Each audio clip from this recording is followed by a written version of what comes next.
All right, RJ again. This is another video. I'm just gonna try to cover something real quickly. How we live in a country where somebody can lie about you, and then that person lying about you can ruin your entire life. You know, I've been trying to publish stories about stuff like that, like on my Facebook. I have friends of mine that I've met. Um, I published a story about how some guy got arrested because some white woman just whistled. He lived in the apartment building. Oh no. Actually, hold on, I got it wrong.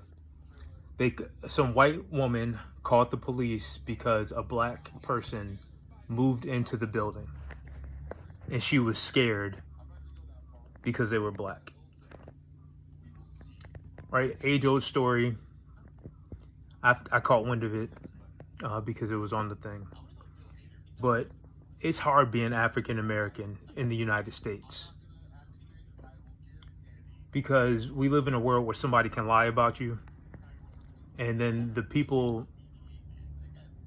so-called authorities, will work hard to ensure that no matter what you say, you are discredited. Has been my experience in the world, has been everything that I've been going through, has been having to wait while the and I'm going to talk about the case today. I'm going to publish this.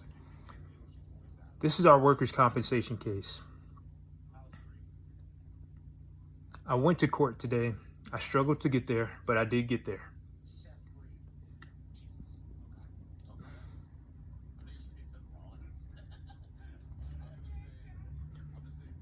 I had to sit in court and try to speak, and I didn't get to speak at all.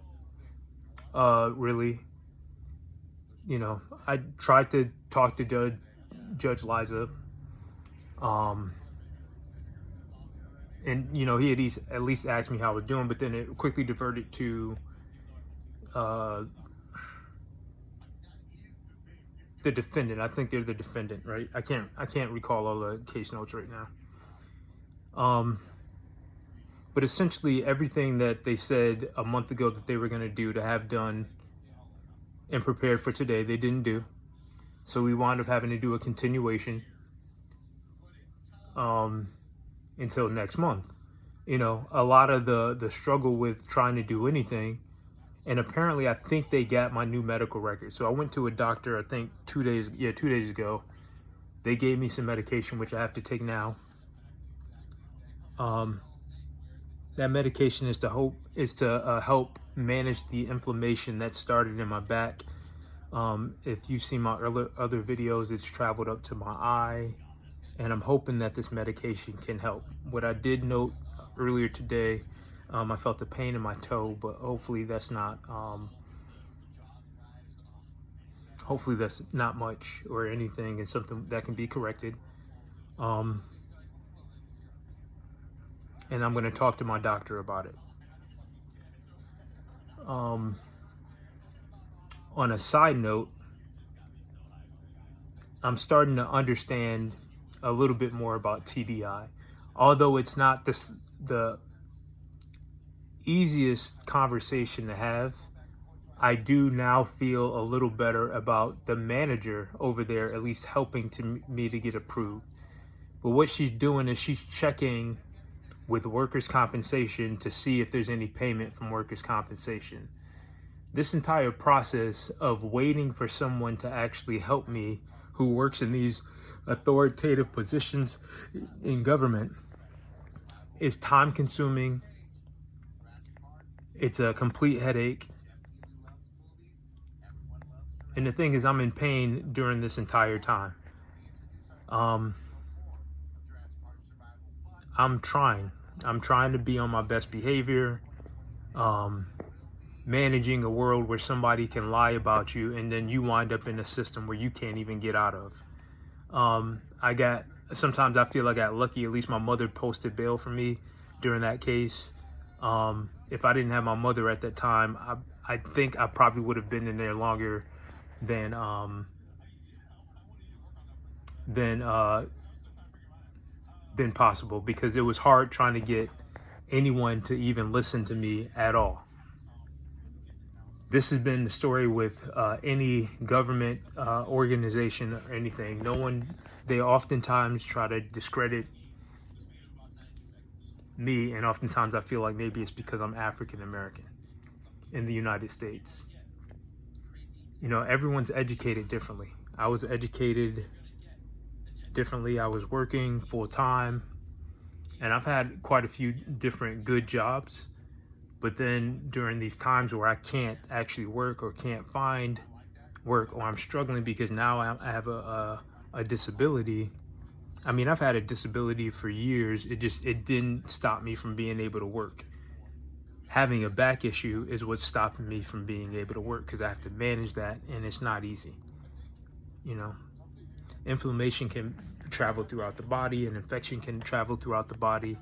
You know, if I do get enough money, the first thing that I'm going to do, get my teeth fixed, because it's vital to keep your teeth fixed. And I'm going to continue to work with my doctors on trying to stay as healthy as possible. All right, but this is my video for the end of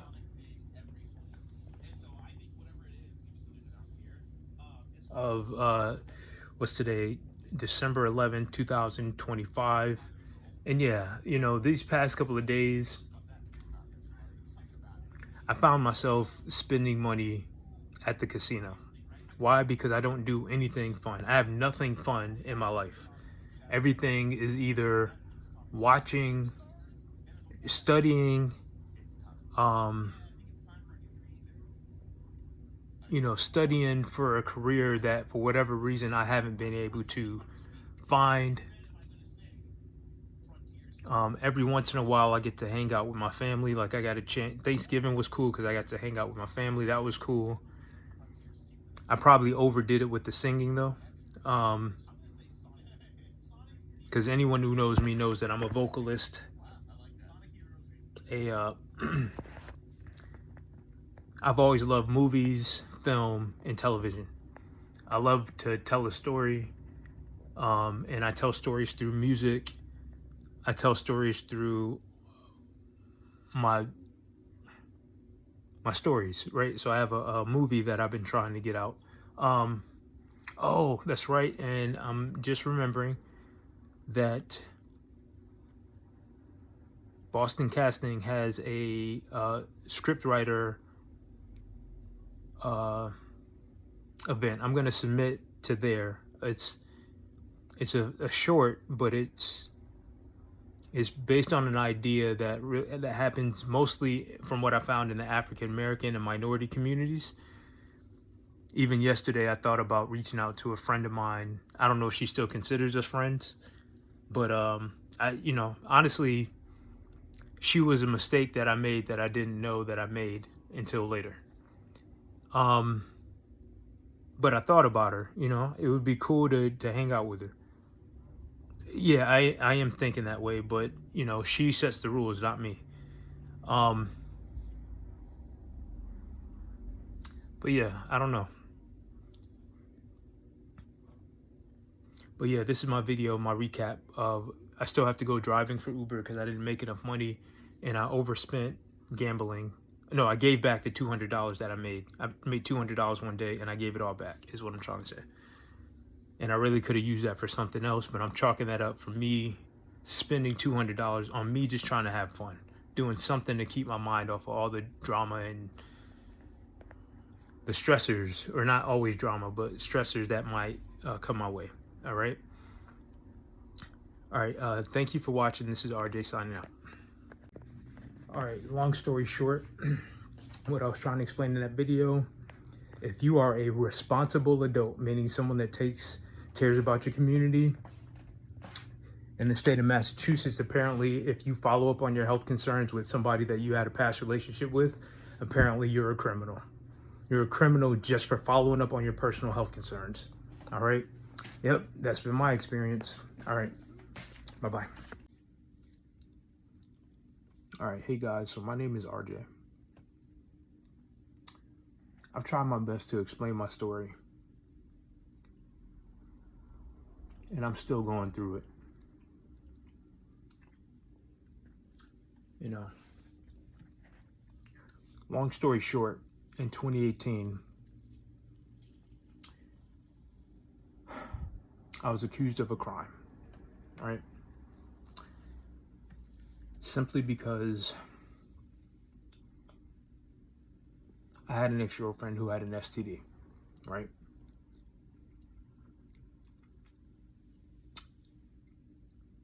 Now I did not contract the STD, which I found out later, luckily for me. But through that process of me trying to figure out whether or not I did contract it, through my scared moment of trying to figure out what was going on with me, I went to go ask my ex-girlfriend just to clarify her information so that I would be better informed to work with my doctors. That process of just trying to get her attention to contact me landed me in jail for 2 days, a GPS monitor for 20 months, and 5 years of having to go into court. All of it caused me a lot of stress and trauma. I'm still scarred mentally and physically just waking up and walking outside because I see police everywhere, right? Police are in every state in the United States. They're funded by federally and locally because so many people believe in policing power. Now, there are a lot of people out there who also have been damaged by this so-called system that's meant here to protect us. The system has always been broken. It's always been flawed because the reason why many people in African American communities call it one time, it just takes one time for them to point their attention at you and you are instantly a criminal. You're being investigated by people with tools that you don't have access to. You're being monitored. And it's uncomfortable, especially when you come from a system that has historically used my kind as their bait, when you're singled out, right? Minorities, African Americans, if you look a certain way, they use you as like a catalyst to try to promote a career or something like that. Who knows? But this is the world that we live in. The reason why I'm creating these videos is because if I didn't have my support system, I probably would have done something crazy. I mean, extremely crazy. Because I'm an educated African American male. I have rights, and my rights have not been represented at all. I mean, zero. I tried to talk to people in the state of Massachusetts where it happened. They wouldn't listen to me. No attorney would listen to my case. They just kept turning me away. But I needed a place to talk. I needed a place to share my story because I felt like nobody wanted to listen to me. You know, dealing with the police is a pain point in our communities. It's a pain point with my family because we are law-abiding citizens, and that's all that we've ever done.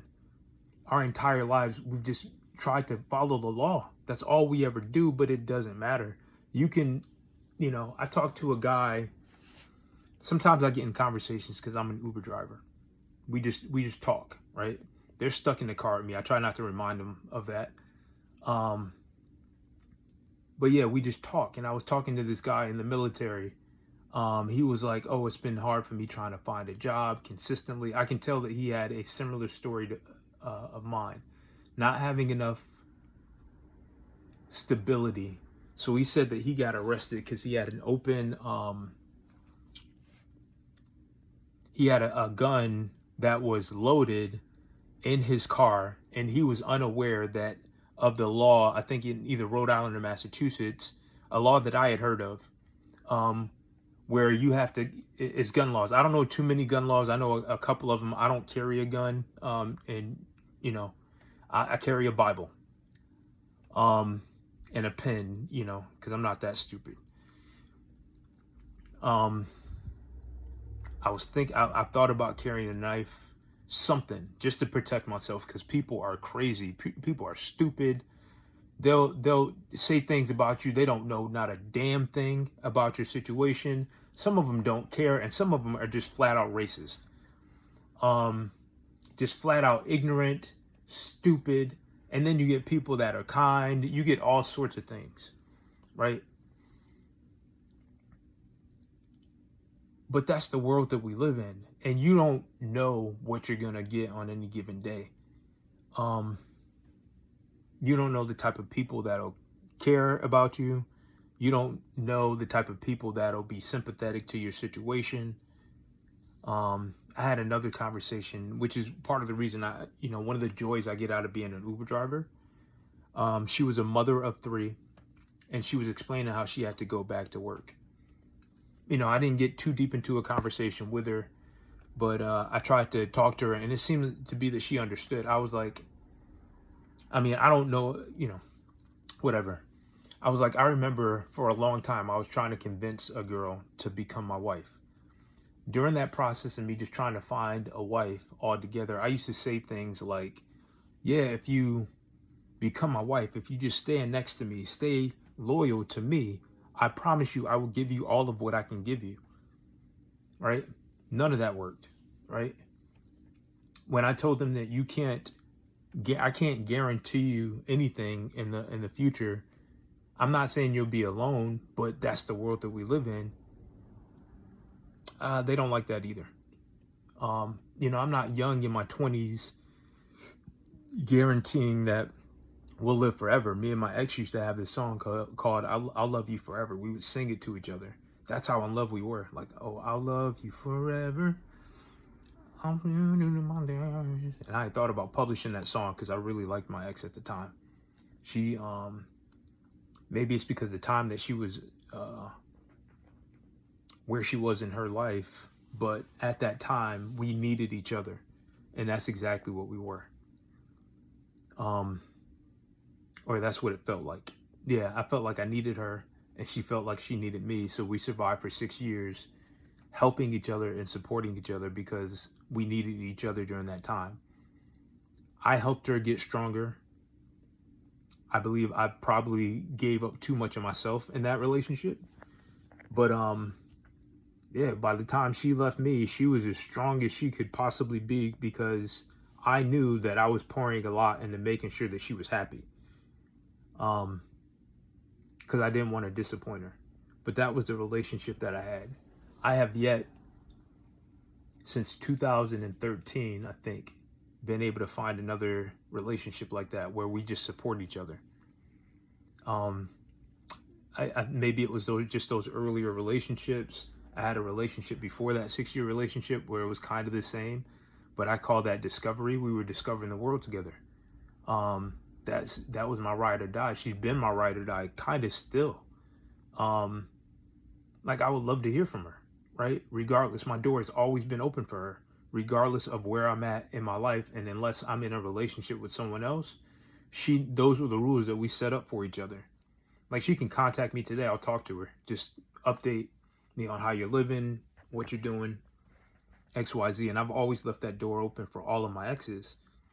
And then, in 2015, I started having some health issues. I was questioning, didn't know how to address them. And then in 2018, when I went to go ask my ex, I was accused of stalking her because I needed her information. I needed to just speak to her to get her information so I could be better informed to talk to my doctor. And like I said, in that process, I was accused of stalking, told I was crazy, told I was physically abused by cops as well. And I've been trying to tell this story.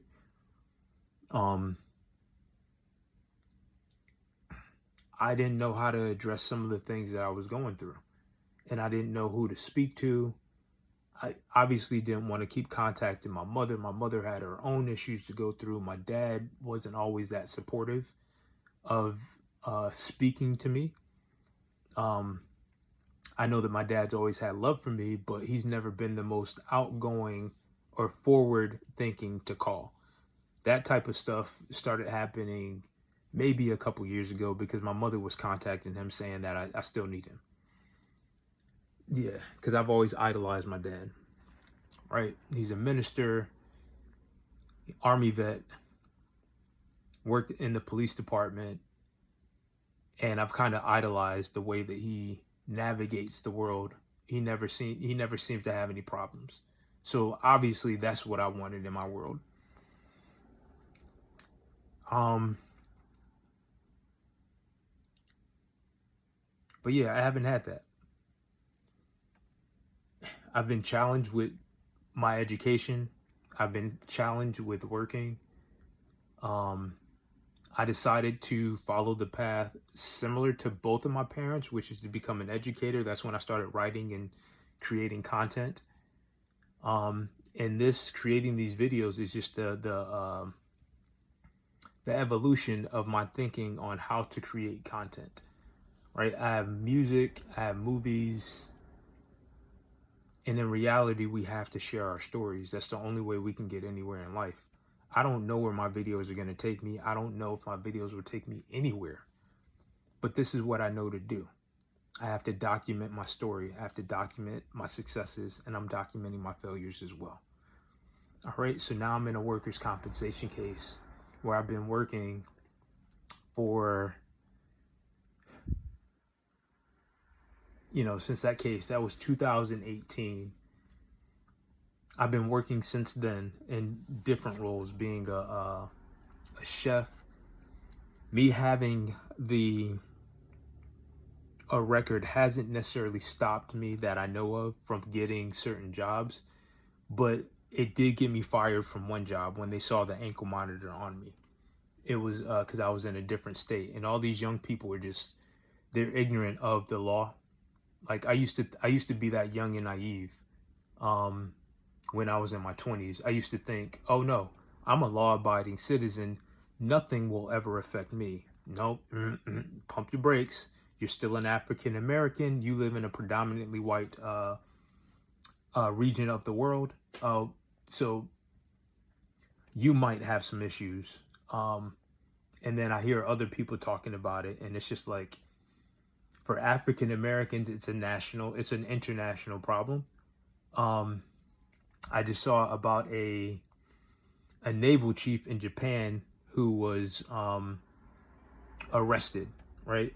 Now, his story is obviously different from mine. I'm not in the Navy. I'm not a darker skinned African American in a predominantly light skinned arena or area of the world, but it is part of the reason why I've been scared to travel.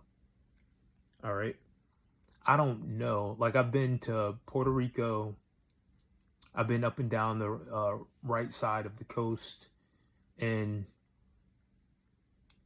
everywhere I go, I feel like I have to update myself on what laws. It's hard to keep myself up to date on all the laws in certain areas. I kind of just stick to myself. I don't talk to too many people. I talk to my drivers here and there. I mean, not my drivers, but my passengers. Talk to coworkers. And I don't tell everyone about my story about being arrested, simply because not everyone understands. They don't get it. They don't know what it's like to be an African American growing up in the United States.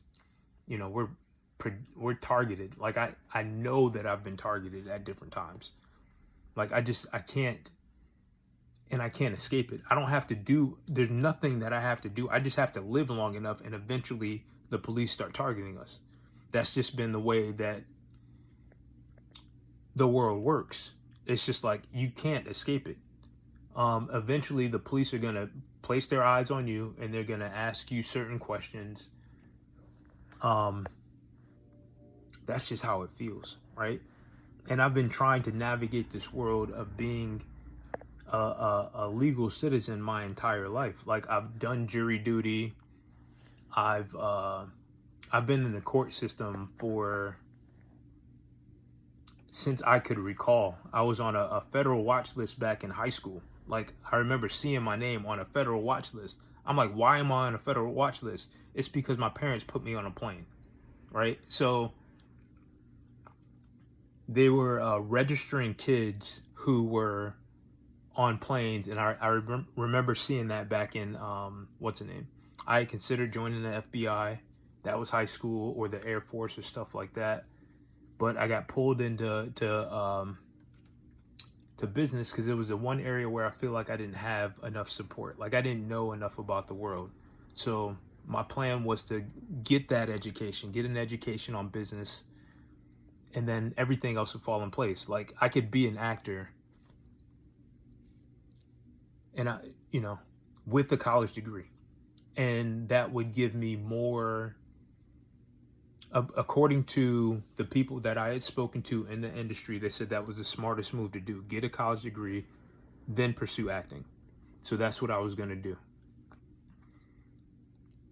But, you know, I think in 2025, because it's not that I'm not interested in acting, I don't have the strength really to put effort into acting. You know, I've had some health issues I've had to deal with. But I'm going to try to publish my stories, the stuff that I've been able to create so far, and that's what I've been doing. That's why if you follow my videos online, you'll see that I have music that I've tried to publish, because these are things that I've at least accomplished so far. I haven't created any new music or anything like that, but that's where I am. All right, so this is the second half of, actually I might create this into a separate video of me just trying to explain my story. You know, there are things that I'm struggling with. There are things that I never, ever in my entire life thought that I would have to deal with, including that case, because of the laws that I had studied, the things that I knew about the world. And then to come to find out that apparently the laws that I had been studying just don't apply in the area where the activity happened, right? So that, you know, sometimes I just wake up and I just want to do what I normally do: go to church, go to work. You know, I wanted a wife and kids, but none of that stuff. That's not my life anymore. I can't be that Christian kid, that young Christian naive kid that just thinks that the world is up and up. I have to face reality and try to find balance. You know, I can't, you know, business owners, Uber drivers, you know, we live in a world where people just, they're so, I don't know what they're so entitled, right? So I keep running into these people that are just entitled, right? They got a job, they're in their early 20s, they're working, they probably worked like 4 or 5 years, and they're happy. They go to work, they found some piece of happiness. Going to work, going to church. Like, yeah, I saw a dude the other day. He was walking his daughter. It was right because I live near a church. He was walking his daughter across the street. And I kept thinking, damn, that's exactly what I've wanted my entire life. To go, I remember calling my dad and just like,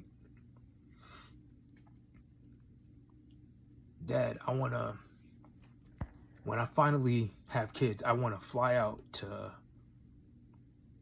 where my dad lives and just go to church with him.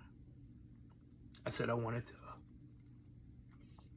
raise my kids in a church environment because it gives them a foundation. And yeah, I got depressed, but I found a way to get up and keep going, because I realized that's not the world, that's not the life that I'm going to have. I have to keep trying. And I don't even know if I'm going to have kids anymore. Now it's to the point where I'm not sure if I should date, because I can't guarantee, you know, I used to tell myself not to date girls because it's just like, I can't guarantee anything. I just read a story in Rhode Island. They published how this 12-year-old girl is dealing with type 1 diabetes. She was diagnosed at a very early age of type 1 diabetes, and she's trying to beat it. Now I get why they would publish that story, and diabetes is a very complicated disease to beat from everyone that you speak to. But then it's like on the mother. She's crying because obviously her and the girl's father made a decision to have a child knowing that one of them most likely had diabetes, right? But that's not necessarily true. I don't know everything. This is just my opinion. My question is, how did the girl get diabetes, right?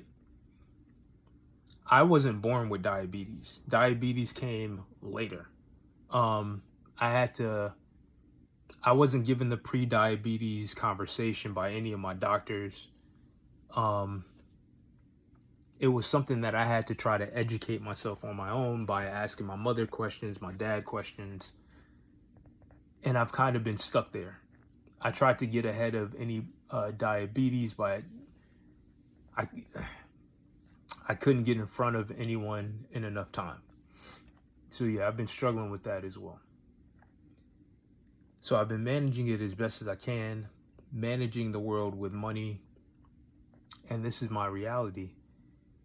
I don't 100% know if I'm going to publish this, but this is my truth.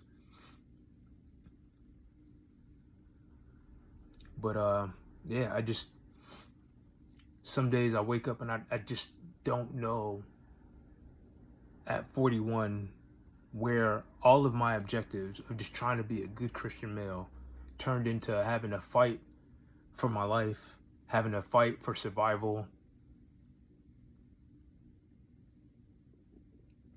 having to share my story in videos, because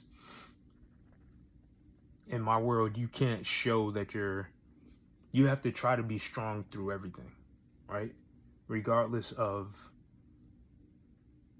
what you might be going through, because that, like I said, that's the world that we live in. All right, but yeah, I'm gonna publish this. This is gonna be probably my second or third video for the day, and this is me, RJ, just saying life isn't as gloriful as you might think, but we still have to try to smile. I say try, and try to laugh. All right, RJ signing out.